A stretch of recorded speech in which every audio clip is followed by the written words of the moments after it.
Well, I think clearly how many leaders are formed from their business is clearly a metric. Whether people feel, I think one of the great ways to manage is polling. Now, politicians poll all the time, and you might feel a company polling might not be the right way to do it. We learn more by running 25,000 person surveys every 6 months, where we ask them questions. We didn't ask them, do you like the food in the cafeteria? Do you like your parking space? We didn't ask them those questions. We asked them, are you feeling what we're saying? We go down maybe 12 questions. Are you getting candid appraisals in your business?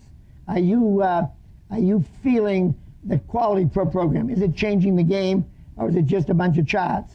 We'd ask them very specific questions, and then we'd get that feedback. So you'd have a pretty good feedback on the appraisal system as seen by them. You clearly have what kind of training programs they're running. If you've got HR people doing picnics and newsletters, you're dead. It's the craziest thing in the world. And I asked this question in Mexico. There are 5,000 people in the crowd, 5,000 AHR executives in the crowd. I asked them, how many of you are perceived by your company as having a position at the table equal to the CFO, the Chief Financial Officer? Maybe 25 to 50 people out of 5,000. Because HR is a backwater in most places. It's the health and happiness crowd, the benefits, the picnics, the newsletter, the birthdays, that nonsense stuff. And it's not about leadership. Now, that doesn't have to be that way. Think if you were running a soccer team, the Brazilian national team. Would you want to be talking to the head of player personnel or the team accountant? Player personnel, right? You would hang around the green-eyed shade team accountant. Why the hell do CEOs want to do that all the time? They're usually boring. They're not that much fun. They're not dealing with people. They're giving you a sheet of numbers. They're grunts. And yet everyone wants to hang on to their CFO like it's tied into the hip. It's crazy. When they should be talking to the player personnel person, who has to be, in my words, a pastor and a parent. They have to be a pastor in keeping secrets and not running to me when they talk to them about their careers. They have to really keep confidences. And they also have to tell it like it is, like a parent does to a kid.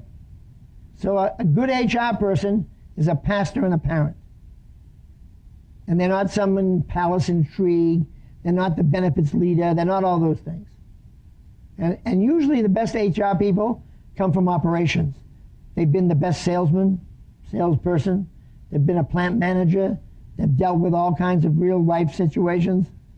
And they get in, and they have an embedded reputation in the company that's very high. Embedded reputations, remember this if you remember nothing else today. The embedded reputation of who you put in key jobs will do more for you than any speech you'll ever give. For example, if you're going to have a big initiative on quality, or you want to globalize your business, and you're giving big, blowy speeches about quality programs, or big, blowy speeches about globalization, and then you put Mort or Sylvia, 2 years from retirement, or somebody that nobody thinks much of, leading the project, forget it. You've got to put somebody with an enormous reputation so the whole organization says, holy Christ, they mean it. This is for real. This is something that's important. That'll do more than any of your speeches, any of your talks, because everybody in the organization knows who's who. Embedded reputation is absolutely critical. To give you the extreme of embedded reputation, one of the tragic things that happens in a company is when an assistant, executive assistant or secretary, you use the word, whatever you want to use, goes to night school.